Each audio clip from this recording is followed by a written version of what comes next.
Hello दोस्तों। आज की कहानी को शुरू करते हैं। कल मैंने आपको बताया था कि मैं कब यूके आ गई और यूके में जब 1 साल तकरीबन हुआ था मुझे यहाँ आए हुए, तो उसके बाद क्या हुआ। तो चलिए मैं आगे बताती हूँ आपको कि क्या हुआ। 1 साल बाद मेरी कज़न की शादी थी, तो मैं उस शादी में शरीक थी।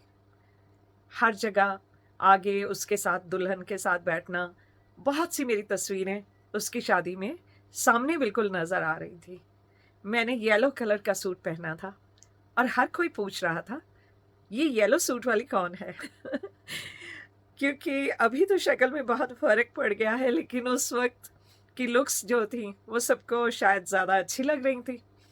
तो लोगों ने बहुत पूछा कि ये कौन है, ये कौन है?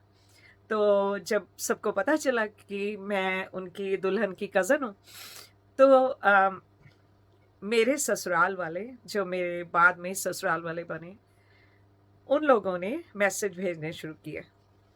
उन्होंने मैसेज भेजे कि उन्हें अपने बेटे के लिए रिश्ता चाहिए और वो मेरा हाथ माँग रहे हैं। तो मेरे मम्मी-पापा उस वक़्त, मेरे मम्मी-डैडी उस वक़्त इंडिया में थे, यूके नहीं आए थे, मैं ही आई थी। भाई भी इंडिया में थे। तो अब बात करने के लिए मेरे कज़न थे और मेरे मामा-मामी, वो इंडिया से, जो मेरी कज़न के पेरेंट्स थे, वो आए हुए थे। तो उन्होंने थोड़ी-सी बात की और मेरे मम्मी-डैडी से बात की कि ऐसे बात है, ये शादी का रिश्ता आया है। तो मेरे पेरेंट्स ने बोला कि हम लोग तो वहाँ हैं नहीं, अब आप हो, बड़े भाई हो, आप देखो और बताओ, और सबसे बड़ी बात है कि मुझे ये रिश्ता पसंद होना चाहिए। ये मेरी ज़िंदगी का सवाल है और मेरे लिए अगर मुझे ये पसंद है तभी इसके बारे में बात की जाती है। तो जी, मैंने ये उनको मैसेज भेजा कि मुझे उनसे मिलना है और उनके बारे में जानना है। मैं ऐसे किसी अनजान से सारी उम्र के लिए बंध के नहीं बैठ सकती हूँ। मुझे उनसे चंद सवालात करने हैं, तो वो एग्री हो गए इस बात के लिए। और मेरी कज़िन जिसकी शादी हुई थी, तब तकरीबन उसकी शादी को महीना डेढ़ महीना हो गया था। तो हमने तय किया कि हम उसके घर में ही जाके बात करेंगे। तो मैं गई वहाँ मेरी कज़िन के घर और जिनके साथ मेरी शादी हुई, वो भी आए और थोड़ी देर इकट्ठे बैठ के चाय-वाय पी सबने। उसके बाद मेरी कज़िन के हस्बैंड ने बोला कि आप दोनों जो बात करना चाहते हो आपस में, आप अकेले बैठ के बात कर लो, तो उसके बाद आगे बात को देखेंगे। तो जी, मैंने उनसे जो सवाल किए वो सवाल थे कि उन्होंने पढ़ाई कहाँ तक की है और वो काम क्या करते हैं। उन्होंने मुझे बताया कि उन्होंने अपना जो हायर स्कूल होता है, वो फ़िनिश करके उसके बाद उन्होंने अकाउंटेंसी की है। अब अकाउंटेंसी तो बहुत तरह की होती हैं, तो मैंने उनसे सवाल किया, क्या उन्होंने प्रॉपर चार्टर्ड अकाउंटेंट सीए की स्टडी की है? क्या वो प्रॉपर अकाउंटेंट है? तो उन्होंने बोला, जी, मैं प्रॉपर अकाउंटेंट हूँ। उसके बाद मैंने उनसे पूछा कि अब इस वक़्त वो क्या जॉब करते हैं? तो उन्होंने कहा, अभी मैं जॉब नहीं कर रहा हूँ, क्योंकि मैं अपना काम खोलना चाहता हूँ। तो मेरा तीसरा सवाल वहाँ रेज़ हो गया कि क्या आप अपना अकाउंटेंसी का ऑफ़िस खोलना चाहते हैं? जिस पे उन्होंने कहा, जी, मैं वो ही अपना ऑफ़िस खोलना चाहता हूँ। तो ये सब बातों से मैं सैटिस्फाइड हुई। मैंने वो बातें अपने पेरेंट्स को बताईं और शादी की ये बात हुई कि अगर आप बहुत पॉश किस्म की शादी चाहते हैं, तो आप इंडिया में आइए, इंडिया में आके शादी करें। तो उन्होंने कहा, जी नहीं, हम इंडिया जाके शादी नहीं करेंगे, यहीं यूके में शादी होगी। जिस पर मेरे माँ-बाप ने कहा कि हम अभी यूके आके इंडिया का पैसा लाके वहाँ ट्रांसफ़र करके एक आलीशान शादी हम यूके में नहीं करेंगे। लेकिन आप इंडिया आए तो जैसी भी आप शादी मांगे हम वो करने को तैयार हैं, क्योंकि यूके में हमारे बहुत ज़्यादा रिलेटिव उस वक्त नहीं थे। तो उन्होंने कहा कि देखें, यहाँ सब रिलेटिव ज़्यादा हमारे हैं, आपके बहुत कम कोई एक दो फैमिलीज़ जो उस वक्त हैं, तो आपको कोई वरी करने की ज़रूरत नहीं है। आप अपनी बेटी के लिए जो करना चाहते हैं करें, लेकिन बाकी शादी का हम लोग खुद करेंगे। जैसे हॉल बुक करना है या शादी के वक्त और भी जो गेस्ट आए उनके लिए जो करना है वो सब उन्होंने बोला हमारे गेस्ट होंगे, हम खुद ही करेंगे। आपके जो 5 6 10 गेस्ट हैं उनको कुछ आपको करने की ज़रूरत नहीं है। तो जी 1 डेढ़ महीने में ही शादी तय हो गई और शादी हो गई, सब खुश थे। मुझे भी जितना मैंने जाना, और मैंने ये मेरी कज़न जो जिनकी शादी हुई थी उनके हस्बैंड से इनके बारे में पूछा, क्योंकि वो आपस में एक दूसरे को थोड़ा जानते थे, रिलेटिव थे आपस में लेकिन थोड़ा दूर से।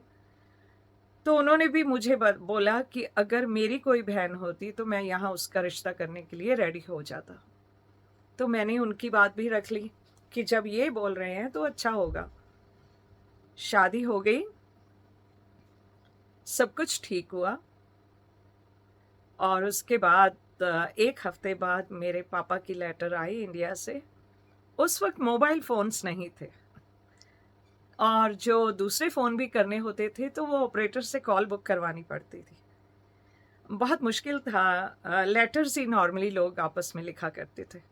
क्या ज़माना था ना वो जब डाकिया लेटर लेके आता था पोस्टमैन आता था चिट्ठी देने। तो मैं उस वक्त बाहर गई हुई थी, जब लेटर आई मैं वापस आई तो मेरे फादर इन लॉ ने मुझे बोला कि आपके फादर तो बहुत ज़्यादा अच्छे हैं, उनकी लेटर पढ़ के तो हमें भी रोना आ गया। मेरे फादर ने उस लेटर में मेरे मदर इन लॉ और फादर इन लॉ को लिखा था, वो लेटर उनके लिए थी कि आपकी फैमिली से रिश्ता जोड़ के हमें खुशी हुई। शाकू जी, आप थोड़ी सी इमोशनल हो रही हो। पापा ने लिखा कि मेरी बेटी मेरे कलेजे का टुकड़ा है, इसको कभी कोई दुख नहीं होने देना। मैंने इसको बहुत लाड से पाला है और ये बहुत अच्छे दिल की है, आप इसको ऐसे ही प्यार से रखना, और कभी कोई गलती हो जाए तो माफ़ करके उसको प्यार से समझा देना। तो सॉरी। तो उन्होंने मुझे कहा कि आपके फादर तो बहुत अच्छे हैं, कैसे उन्होंने ये सब लिखा है कि हमें भी देख के रोना आ गया। तो मेरे डैडी तो थे ही ऐसे, बहुत प्यार दिया उन्होंने मुझे, हर लाड लड़ाया और हर किस्म का प्यार दिया मुझे। अब नहीं है तो बहुत कमी महसूस होती है उनकी। तो जी ऐसे ही वक्त आगे निकलता गया और हस्बैंड अभी घर पे ही थे, अभी काम कुछ शुरू नहीं किया था।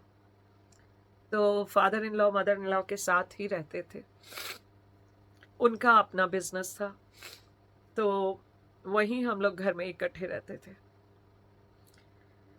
तो ये तो थी मेरी शादी की स्टोरी थोड़ी सी। लेकिन इसके बाद क्या हुआ, ये काफ़ी आगे और बातें हैं जो आपसे करनी है, काफ़ी डिटेल में बतानी है। प्लीज़ हो सके तो ज़रा एक एक बात को गौर से सुनिएगा। अगर आपकी भी बेटियां हैं तो आपको ये बातें अच्छे से सुननी चाहिए, मेरे लिए ना सही अपनी बेटियों के लिए, और साथ देने के लिए भी ज़रूरी है।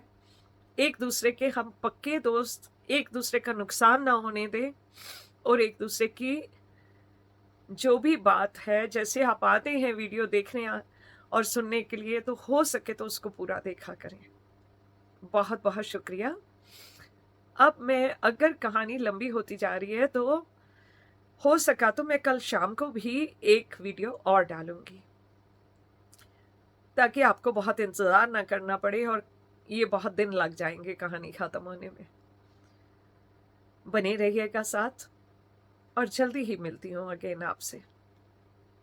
अल्लाह हाफिज़, नमस्ते, सत श्री अकाल, बाय।